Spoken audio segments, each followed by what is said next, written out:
नमस्कार dear students, online education में आप सभी का स्वागत है। मैं अजय कुमार पटेल, सहायक प्राध्यापक गृह विज्ञान, शासकीय इंद्र केवट कन्या महाविद्यालय कांकेर। आज हम डिस्कस करेंगे ब्लड सिस्टम, रक्त परिसंचरण तंत्र के बारे में, जो कि BA home science, BSc home science second year और MSc food and nutrition paper first का पार्ट है। तो आइए देखते हैं रक्त होता क्या है। ब्लड या रक्त यूँ कहें कि जीवन का अमृत है, जो कि एक बॉडी फ्लूइड है और कनेक्टिव टिश्यू से मिलकर बना होता है। और ये सर्कुलेट होता है हमारे हार्ट में आर्टरीज, कैपिलरीज और वेंस के थ्रू, जो कि स्तनधारी प्राणियों में खास करके पोषण का उसमें पहुंचाने का काम करता है। ऑक्सीजन कैरिंग कैपेसिटी ले जाता है और वेस्ट मटेरियल जो मेटाबॉलिज्म के दौरान बनता है उसको शरीर से बाहर करता है। आइए देखते हैं कुछ इतिहास के बारे में।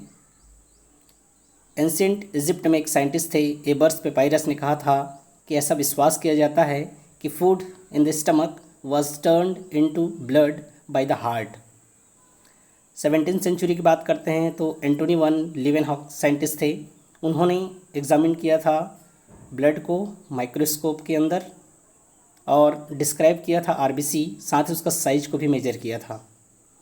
इसी तरीके से 18वीं सेंचुरी में चलते हैं तो विलियम हॉशन, जिनको हम फादर ऑफ हेमेटोलॉजी भी बोलते हैं, उन्होंने डिस्क्राइब किया था डब्ल्यूबीसी या ल्यूकोसाइट्स को और साथ ही डेमोन्स्ट्रेट किया था कोगुलेशन प्रोसेस को। 19वीं सेंचुरी की बात करते हैं, पॉल एहलिच, इन्होंने डाइंग टेक्नोलॉजी का विकास किया था और स्टेनिंग प्रोसेस के दौरान बताया था कि आरबीसी और डब्ल्यूबीसी को कैसे हम डिफ्रेंशिएट कर सकते हैं। साथ ही डब्ल्यूबीसी के जो विभिन्न प्रकार हैं उनको अलग अलग कैसे पहचान सकते हैं और डिजीज़ कंडीशन में, बीमारी की कंडीशन में कैसे हम उसको डायग्नोस करने में मदद कर सकते हैं। उसी तरीके से 20वीं सेंचुरी में जॉर्ज व्हीपल्स एक साइंटिस्ट थे, जिन्होंने स्टडीज़ कर बताया कि डाइट और हीमोग्लोबिन का क्या रिलेशन है। आइए अब देखते हैं हम ब्लड कंपोजिशन के बारे में। रक्त का संगठन क्या होता है। तो रक्त में दो प्रकार के कॉन्स्टिट्यूएंट्स रहते हैं। सबसे पहला होता है ब्लड, दूसरा होता है प्लाज्मा। तो सर्वप्रथम देखते हैं प्लाज्मा 55% उस ब्लड कंपोजिशन का पार्ट होता है, जो कि एक इंट्रासेल्युलर फ्लूइड होता है और लाइट येलो कलर का लिक्विड रहता है, साथ ही स्लाइटली एल्कलाइन पीएच रहता है। बात करें उसके कंपोजिशन की तो लगभग 90% इसमें वाटर रहता है, 10% सॉल्यूट्स रहता है और साथ इसमें कुछ कंटेंट्स जो होते हैं प्लाज्मा प्रोटीन्स के रहते हैं, जिसका कंसंट्रेशन 6 से 8 ग्राम प्रति 100 ml। इसमें अलग अलग प्रोटीन के कॉन्स्टिट्यूएंट्स भी रहते हैं, जिसमें एल्ब्यूमिन, ग्लोबुलिन और फाइब्रिनोजेन प्रमुख हैं। सबसे ज़्यादा मात्रा में एल्ब्यूमिन का रहता है, जो कि 4 से 5 ग्राम प्रति 100 ml पे। उसी तरह से ग्लोबुलिन 2 से 3 ग्राम प्रति 100 ml पे, फिर फाइब्रिनोजन 0.3 ग्राम प्रति 100 ml पे, जो कि हमारे शरीर में डिफेंस मैकेनिज़्म के साथ ही क्लॉटिंग फैक्टर्स में बहुत रोल अदा करते हैं। अब हम चलते हैं ब्लड के बारे में। ब्लड या ब्लड सेल्स या कार्पसल्स बोलें, जो कि 3 भाग में डिवाइड होते हैं, एरिथ्रोसाइट्स, ल्यूकोसाइट्स और प्लेटलेट्स। और इनका जो कंपोजिशन की बात करें तो लगभग 91% वाटर या पानी होता है। प्रोटीन 8% इसमें कंटेंट रहता है, जिसमें एल्ब्यूमिन, ग्लोबुलिन, प्रोथ्रोम्बिन और फाइब्रिनोजन रहता है। कुछ सॉल्ट्स भी रहते हैं, जैसे sodium chloride, soda bicarbonate, calcium, phosphorus, magnesium और आयरन के साल्ट्स होते हैं, जो कि 0.9% कंटेन करते हैं। इसी तरीके से 0.1% में कुछ ट्रेस ऑर्गेनिक एलिमेंट्स भी आते हैं, जिसमें ग्लूकोज, वसा, urea, uric acid, creatinine, cholesterol, amino acid, कुछ गैसेस, इंटरनल सिक्रेशंस, एंजाइम और एंटीजन्स आते हैं। अब हम देख लेते हैं कि रक्त के क्या क्या कार्य रहते हैं, जिनको वैज्ञानिकों ने जीवन की संज्ञा दिया है, अमृत की संज्ञा दिया है। वो क्या कार्य करता है। तो सर्वप्रथम देखते हैं कि सप्लाई करने का कार्य करता है ऑक्सीजन को कोशिका और सेल्स के प्रत्येक अंगों तक। Second thing, providing essential nutrients जैसे एमिनो एसिड, फैटी एसिड और ग्लूकोज को पहुंचाने का कार्य करता है। तीसरा क्रम में देखते हैं, वेस्ट मटेरियल जो मेटाबॉलिज्म के दौरान बनता है उसको शरीर से बाहर करने का काम करता है, और उस वेस्ट प्रोडक्ट में कार्बन डाइऑक्साइड, यूरिया और लैक्टिक एसिड आते हैं। अगला क्रम में देखते हैं कि बॉडी को प्रोटेक्ट करने का कार्य करता है, और ये हमारे शरीर का फर्स्ट लाइन डिफेंस मैकेनिज़्म जो बनाता है इम्यून सिस्टम का पार्ट होता है, और इन्फेक्शन या फॉरेन बॉडीज़ को दूर करने का कार्य करता है। ट्रांसपोर्ट का कार्य करता है, जैसे हार्मोन्स शरीर के एक पार्ट से दूसरे पार्ट तक। साथ ही कई मेटाबॉलिक प्रोसेस में भी ये अहम भूमिका अदा करता है। हमारे शरीर का पीएच और बॉडी टेम्परेचर को रेगुलेट करने का भी कार्य करता है, और रक्त का थक्का जमना, सबसे महत्वपूर्ण जो प्लेटलेट्स का कार्य होता है वो भी ब्लड के द्वारा ही किया जाता है। अब हम देखते हैं कि आरबीसी या रेड ब्लड सेल्स क्या होता है, जिनको जनरली हम एरिथ्रोसाइट्स भी बोलते हैं। ग्रीक वर्ड्स की बात करें तो एरिथ्रोसाइट्स को ग्रीक टर्मिनोलॉजी में एरिथ्रोज मीन्स होता है रेड या लाल, काइटोज मीन्स होता है हालो वेसल, और साइट को ट्रांसलेट किया जाता है आजकल मॉडर्न एज में उसको बोला जाता है सेल्स। ये एक बाइकॉन्केव शेप का होता है। अगर हम डायमीटर की बात करें तो 7.5 माइक्रोन होता है। थिकनेस की बात करें तो 2.5 माइक्रोन्स होता है। इसमें न्यूक्लियस नहीं पाया जाता, जितने भी स्तनधारी होते हैं, जिसमें कुछ अपवाद भी है जैसे केमिल और लाइमा, और इसमें साइटोप्लाज्मिक ऑर्गेनेल्स भी नहीं पाया जाता जैसे न्यूक्लियोलस, माइटोकॉन्ड्रिया और राइबोसोम्स। इसका कलर लाल होता है जो कि हीमोग्लोबिन की वजह से होता है, और हीमोग्लोबिन प्रत्येक सेल्स में लगभग 90% कंटेन करता है। आरबीसी के निर्माण की बात करें तो ये हमारे शरीर के लॉन्ग बोन्स में होते हैं, बोन मेरो, वहाँ से निर्मित होता है। और इस सेल्स की डिस्ट्रॉय या मृत्यु की बात करें तो लीवर और स्प्लीन में होता है। स्प्लीन को आरबीसी का कब्रिस्तान भी कहा जाता है। लाइफ स्पान की बात करें तो लगभग 120 डेज़ इसका लाइफ स्पान होता है। अब हम देखते हैं कि आरबीसी में कंपोजिशन क्या क्या रहता है। इसमें वाटर लगभग 62.5%, हीमोग्लोबिन 35%, और अदर मटेरियल्स में आते हैं sugar, lipids, protein, enzymes, ions, अन्य। काउंट की बात करें तो मेल, फीमेल और साथ ही एज पे डिफेक्ट करता है। मेल में सर्वाधिक होता है एज़ कम्पेयर टू फीमेल, लेकिन अगर यंगर एज है या बर्थ के समय है इसमें सबसे ज़्यादा इसका नंबर रहता है। तो बर्थ के समय 6.7 मिलियन पर क्यूबिक एम ऑफ ब्लड होता है। उसके बाद आता है मेल में 4.5 to 6 मिलियन पर क्यूबिक एम ऑफ ब्लड होता है जो एडल्ट कंडीशन में। उसी तरीके से फीमेल एडल्ट में 4.5 to 5 मिलियन पर क्यूबिक एम ऑफ ब्लड। अब हम देख लेते हैं कि अभी हमने रक्त के कार्य देखा, उसी तरीके से आरबीसी के भी कुछ स्पेसिफिक कार्य होते हैं, जैसे रेस्पिरेटरी फंक्शन का कार्य करना, ऑक्सीजन को कैरी करके ले जाना प्रत्येक सेल्स तक, और कार्बन डाइऑक्साइड और जो भी वेस्ट मटेरियल है उसको वेंस के थ्रू लाकर हार्ट के थ्रू उसको हमारे शरीर के अलग वेस्ट सिस्टम से बाहर कर दिया जाता है। उसी तरीके से दूसरा क्रम देखते हैं एसिड बेस बैलेंस, और साथ ही बॉडी टेम्परेचर को भी मेंटेन करने का कार्य करता है। अगला क्रम पे है मेंटेन विस्कोसिटी, प्लाज्मा प्रोटीन्स के पाए जाने की वजह से, और साथ ही हमारे शरीर में कई प्रकार के जो कॉन्स्टिट्यूएंट्स रहते हैं खास करके आरबीसीज में, उसकी वजह से उसको मेंटेन करने का कार्य करता है। कुछ पिगमेंट्स भी पाए जाते हैं जो हीमोग्लोबिन की वजह से कलरेशन होता है, और साथ ही जब वो डिस्ट्रक्ट हो जाता है तो उसमें यूरोबिलिनोजन और स्टर्कोबिलिनोजन 2 पिगमेंट्स होते हैं जिसको चेंज करने का कार्य करता है, जो कि हमारे यूरिन और हमारे स्टूल को कलर देने का कार्य करता है। अब हम फिजियोलॉजिकल वेरिएशंस की बात करें तो काउंट यंगर एज में और बर्थ के समय ज़्यादा काउंट रहता है, और जैसे जैसे एज होते जाता है वैसे वैसे उसका काउंट जो है कम होते जाता है। जेंडर की बात करें तो मेल में एज़ कम्पेयर्ड ज़्यादा काउंट रहता है, फीमेल में कम काउंट रहता है।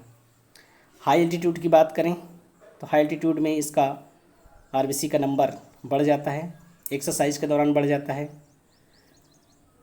टेम्परेचर बढ़ने से या घटने से भी इसका इफ़ेक्ट होता है, कुछ स्लाइटली बढ़ जाता है। साथ ही खाना खाने के दौरान भी ये कुछ उसके बाद ये बढ़ जाता है।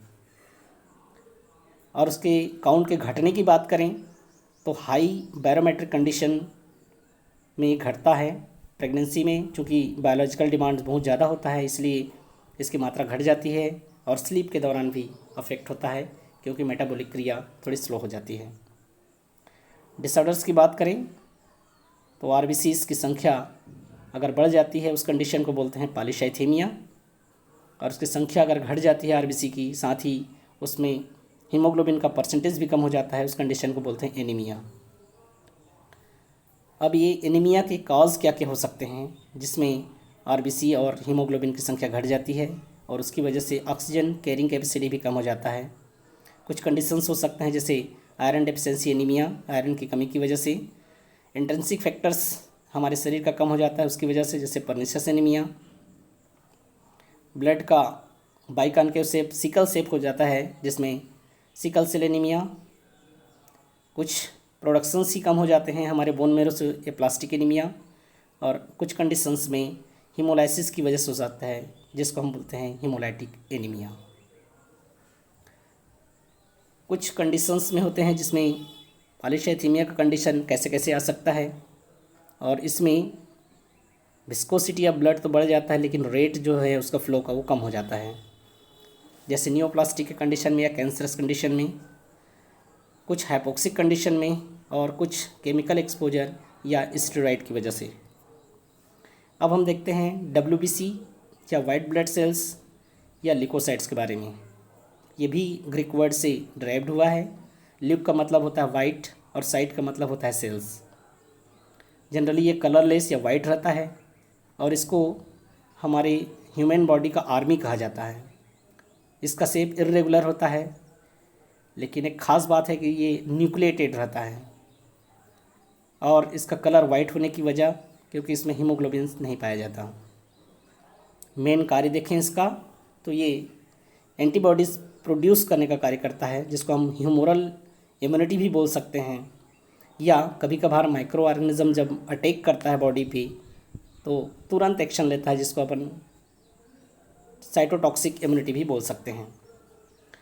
अब हम देखते हैं कि डब्ल्यूबीसी या लिकोसाइट्स कितने प्रकार के होते हैं।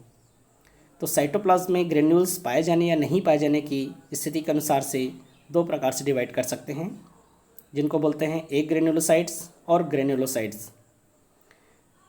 ग्रेन्युलोसाइट्स जिसमें साइटोप्लाज्म में ग्रेन्यूल्स पाए जाते हैं और एक ग्रेन्युलोसाइट्स में ग्रेन्यूल्स नहीं पाए जाते। अब ग्रेन्युलोसाइट्स में तीन प्रकार के हमारे सेल्स आते हैं जो डब्ल्यूबीसी के पार्ट हैं। सर्वप्रथम है न्यूट्रोफिल्स जिसकी संख्या बहुत ज़्यादा होती है, लगभग 50 से 70%। दूसरा इओसिनोफिल्स जिसकी मात्रा होती है 2 से 4%। और तीसरा है बेसोफिल्स 0.5 से 1%।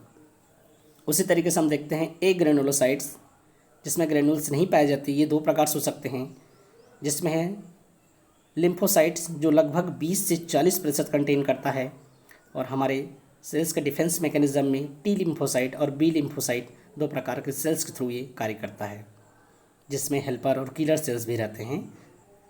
और लास्ट थिंग है मोनोसाइट जो कि 3 से 8% भाग कंटेन करता है। बात निर्माण की करें तो इसका निर्माण लॉन्ग बोन्स के बोन मेरो में, लिम्फ नोड्स पे और कभी कभार ये लीवर और स्प्लीन में भी होता है। इसका डिस्ट्रॉय की बात करें तो ब्लड में ही ये डिस्ट्रॉय हो जाता है या इसकी मृत्यु हो जाती है। लाइफ स्पॉन फ्यू डेज ही रहता है, लगभग 2 से 4 दिन। खास करके इसके और कार्य को भी देख सकते हैं, जैसे विशेष तौर पे एंटीबॉडीज़ प्रोड्यूस करता है जो कि हमारे डिफेंस मैकेनिज्म का प्राइमरी रोल है। सेकंड थिंग प्रोटेक्ट करने कार्य करता है जैसे बैक्टीरिया से, वायरस से, पैरासाइट से या कैंसरस सेल से। थर्ड थिंग फॉरेन बॉडीज़ को रिमूव करने का कार्य करता है टॉक्सिन या वेस्ट मटेरियल से।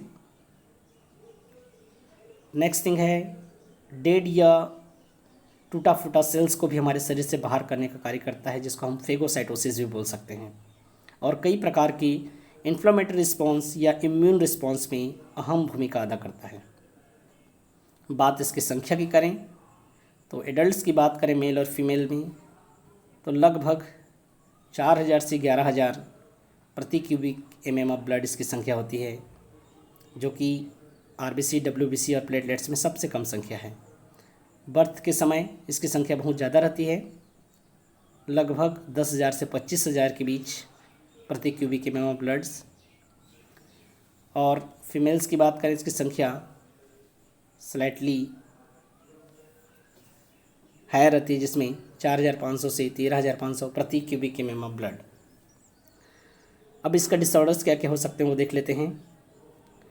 सर्वप्रथम डब्ल्यूबीसी काउंट जब बढ़ जाता है उसको बोलते हैं ल्यूकोसाइटोसिस, और डब्ल्यूबीसी का काउंट जब घट जाता है उसको बोलते हैं ल्यूकोपीनिया। कंडीशंस क्या क्या हो सकते हैं ल्यूकोसाइटोसिस के, जिसमें है सबसे पहले फिजिकल एक्सर्शन, इसकी वजह से इसकी मात्रा बढ़ जाती है। कन्वल्जन्स की कंडीशन में झटके आने शुरू हो जाते हैं। तो एक्यूट इमोशंस रिएक्शंस जैसे पेन हो गया, प्रेगनेंसी हो गया, लेबर हो गया, उस कंडीशन में भी डब्ल्यूबीसी की मात्रा बढ़ जाती है। हमारे बॉडी में कहीं से भी कुछ इन्फेक्शंस आ गए, खास करके ल्यूकेमिया के कंडीशंस भी हो गए, जिसको कैंसर भी बोला जाता है, उस कंडीशन में भी डब्ल्यूबीसी की मात्रा बहुत ज़्यादा बढ़ जाती है। बॉडी में कुछ एलर्जिक रिस्पॉन्स हो गए, इंटॉक्सिकेशंस हो गए, बर्न्स हो गए, हार्ट अटैक या ट्रामा, इतने सारे कंडीशंस में डब्ल्यूबीसी की मात्रा बढ़ जाती है। कुछ कंडीशंस भी हैं जिसमें डब्ल्यूबीसी की मात्रा कम हो जाती है, जिसको हम ल्यूकोपीनिया बोलते हैं, जैसे एनीमिया, रक्त की मात्रा कम हो जाती है जिसमें। दूसरा कुपोषण, तीसरा एनाफाइलेक्सिस, एलर्जिक रिएक्शंस होते हैं। इम्यूनो कॉम्प्रोमाइज्ड कंडीशंस जैसे HIV या ल्यूपस एरिथमेटिस कंडीशंस, रेडिएशंस थेरेपी की वजह से, सेप्सिस की वजह से या विटामिन B12 डेफिशिएंसी की वजह से। लास्ट थिंग हम देखते हैं थर्ड पार्ट्स को, जिसको हम बोलते हैं प्लेटलेट्स या थ्रोम्बोसाइट्स। अब प्लेटलेट्स होते क्या हैं? प्लेटलेट्स का मतलब ही होता है स्मॉल प्लेट। ये भी कलरलेस होता है और आरबीसी डब्ल्यूबीसी से सबसे छोटा ब्लड सेल्स ये होता है। इसका साइज़ की बात करें तो 2 से 4 माइक्रोन, शेप की बात करें तो स्फेरिकल या डिस्कॉइड शेप होता है। ये भी ग्रीक वर्ड से ओरिजिनेट है, जिसको हम थ्रोम्बोसाइट्स बोलते हैं। थ्रोम्बो मीन्स होता है क्लॉट और साइट मीन्स होता है सेल्स या कोशिका। इसकी खोज करने वाले साइंटिस्ट थे जॉर्ज गुलिवर, जिन्होंने इसका पिक्चराइजेशन किया था 1841 में। अब इसके निर्माण की बात करें, इसका निर्माण होता है बोन मेरो में, डिस्ट्रॉय होता है या मृत्यु होती है स्प्लीन में। लाइफ स्पान की बात करें तो डब्ल्यूबीसी से स्लाइटली हायर रहता है, few days to 9 to 12 days. Total count की बात करें तो 1.5 to 4 लाख पर क्यूबिक mm ऑफ ब्लड। बात करते हैं इसकी फंक्शंस की, तो सबसे पहले ये मेंटेन करता है होम्योस्टेसिस, सीरोटोनिन रिलीज़ करता है, जिसके माध्यम से वेजो कॉन्स्ट्रिक्शन का कार्य करता है और ब्लड जो है वो उसका पूलिंग जो है वो कम हो जाता है। वास्कुलर इंटेग्रिटी को मेंटेन करने का काम करता है विभिन्न प्रकार के प्रोटीन्स की वजह से। नेक्स्ट थिंग है ब्लड कोगुलेशन में महत्वपूर्ण भूमिका अदा करता है, और ये फास्फोलिपिड से बना हुआ एक PF3 जिसको कोगुलेशन फैक्टर्स में रहता है उसके थ्रू कार्य करता है, और साथ ही जब थक्का बन जाया रहता है उसको भी रिट्रैक्ट करने का कार्य करता है, शरीर से बाहर करने का भी कार्य करता है, जो वेस्ट मटेरियल रहते हैं। अब हम देखते हैं इसका भी डिसऑर्डर्स में क्या क्या हो सकता है। सबसे पहले जब प्लेटलेट्स काउंट्स बढ़ जाता है उसको बोलते हैं थ्रोम्बोसाइटोसिस, और जब प्लेटलेट्स का संख्या घट जाता है उस कंडीशन को बोलते हैं हम थ्रोम्बोसाइटोपिनिया। तो सर्वप्रथम देखते हैं थ्रोम्बोसाइटोसिस क्रॉनिक इन्फेक्शंस की वजह से, क्रॉनिक इन्फ्लामेशंस की वजह से, पोस्ट स्प्लेनेक्टोमी की वजह से, या स्प्लीन को जब शरीर से बाहर कर दिया जाता है ऑपरेशन करके, कुछ आयरन डिफिशिएंसी या एक्यूट ब्लड लॉस की कंडीशंस पे, कुछ मैलिग्नेंसी या नियोप्लाज्म या पॉलीसाइथेमिया वेरा ऐसा कंडीशंस है जिसमें थ्रोम्बोसाइट की संख्या बढ़ जाती हैं। और कुछ कंडीशंस है जिसमें संख्या घटती है, जिसको हम थ्रोम्बोसाइटोपिनिया बोलते हैं। वो कंडीशन है इम्यून या इडियोपैथिक थ्रोम्बोसाइटोपेनिक परप्यूरिया, जो कि एक प्रकार का एलर्जिक रिएक्शन है जिसमें पूरे बॉडी पे ब्लूइश डिस्कलरेशन हो जाता है। कुछ कंडीशन में स्प्लीन की जब साइज बढ़ जाता है, जिसको हम स्प्लीनोमेगाली बोलते हैं। कुछ कंडीशंस कीमोथेरेपी या डेंगू हेमोरेजिक फीवर आता है, उसकी वजह से भी मात्रा घट जाती है। अब हम देखते हैं कि प्लाज्मा प्रोटीन्स होते क्या हैं और इसका फॉर्मेशन और कार्य क्या होता है। सीरम या प्लाज्मा प्रोटीन्स प्राइमरी सिंथेसाइज होता है लीवर में, जो कि स्मॉलर परसेंटेज में होते हैं, क्योंकि ये इम्यूनोग्लोबुलिन्स होते हैं एक प्रकार के, जो कि लिम्फोसाइट और प्लाज्मा सेल से प्रोड्यूस होते हैं। इसका महत्वपूर्ण कार्य होता है एक्ट एज एंजाइम की तरह, हार्मोन्स की तरह या हार्मोन बाइंडिंग प्रोटीन्स की तरह कार्य करता है। अप्रॉक्सीमेटली बात करें तो लगभग 4% टोटल प्रोटीन का प्लाज्मा प्रोटीन्स होता है हमारे बॉडी में। कंसंट्रेशन की बात करें तो लगभग 6 से 8 ग्राम प्रति 100 ml। अब हम फॉर्मेशन की बात करते हैं कि प्लाज्मा प्रोटीन्स बनता कैसे है। एम्ब्रियोनिक कंडीशन में देखें, भ्रूण अवस्था में, तो सर्वप्रथम मिजेनकाइमल सेल से इसका निर्माण होता है, जो कि बाद में प्रिमिटिव प्लाज्मा और प्लाज्मा प्रोटीन्स में ड्राइव होता है। उसके बाद सर्वप्रथम एल्यूमिन फ्रैक्शन जो होता है वो पहले फॉर्म होता है, बाद में फिर फाइब्रिनोजन, प्रोथ्रोम्बिन और ग्लोबुलिन फॉर्म होते हैं। फंक्शंस की बात करें, कार्य क्या हो सकता है इस प्लाज्मा प्रोटीन्स का। सर्वप्रथम ब्लड क्लॉटिंग में महत्वपूर्ण रोल अदा करता है फाइब्रिनोजन और प्रोथ्रोम्बिन की वजह से। कोलाइडल ऑस्मोटिक प्रेशर टर्गिडिटी को मेंटेन करके रखता है हमारे ब्लड वेसल्स का। विस्कोसिटी ब्लड का और ब्लड प्रेशर को मेंटेन करता है, बफर की तरह कार्य करता है, इसलिए एसिड बेस बैलेंस बना के रखता है। प्रोटीन रिजर्व के रूप में कार्य करता है, मालन्यूट्रिशन कंडीशन में या हंगर की कंडीशन में बॉडी को हेल्प करता है। ये बिलोंग्स करता है गामा ग्लोबुलिन्स और उसी लिए एंटीबॉडीज़ निर्माण करने में मदद करता है। हेल्प करता है ट्रांसपोर्ट करने में कुछ स्पेसिफिक सब्सटेंसेस को, जैसे hormones, enzymes, clotting factors, iron, copper. और हेल्प करता है carbon dioxide carries by forming carbaminoproteins बना के उसको मदद करता है। अब हम देखते हैं कि इरिथ्रोपोइसिस होता क्या है। इरिथ्रोपोइसिस मीन्स होता है कि प्रोसेस ऑफ ओरिजिन, डेवलपमेंट और मैच्योरेशन आरबीसी का बनना, निर्माण होना, उसका मैच्योरेशन होना, ये इरिथ्रोपोइसिस कहलाता है। एम्ब्रियोनिक स्टेज की बात करें इरिथ्रोपोइसिस में, तो गेस्टेशनल एज में फर्स्ट 2 मंथ में मेसोडर्म ऑफ यॉर्क सेक से इसका निर्माण होता है। जैसे ही 3rd मंथ जाता है तो लीवर और स्प्लीन का जो मेसेनकाइमल टिश्यूज़ रहते हैं उससे निर्माण होना स्टार्ट होता है। 20th वीक होता है से बर्थ तक फिटल बोन मेरो फंक्शन करना स्टार्ट कर देता है, और जैसे ही बर्थ होता है तो bone marrow completely take over कर लेता है इरिथ्रोपोइसिस के कार्य को। अब हम इसके प्रोसेस को देखें तो बोन मेरो और ब्लड में होता है। सर्वप्रथम टोटिपोटेंट या प्लोरिपोटेंट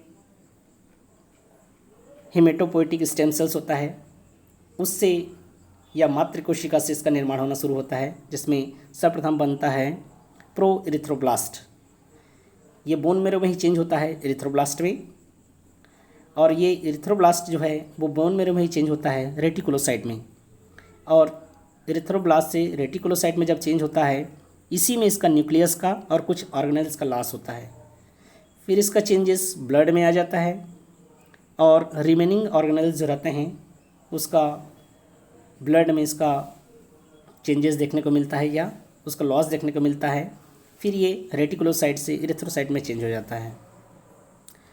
और लगभग बात करें हमारे बॉडी में तो 1% सर्कुलेटिंग आरबीसीज जो है वो रेटिकुलोसाइट्स के रूप में पाया जाता है, और इसका लाइफ स्पान हम सभी जानते हैं आरबीसी का लगभग 120 डेज होता है।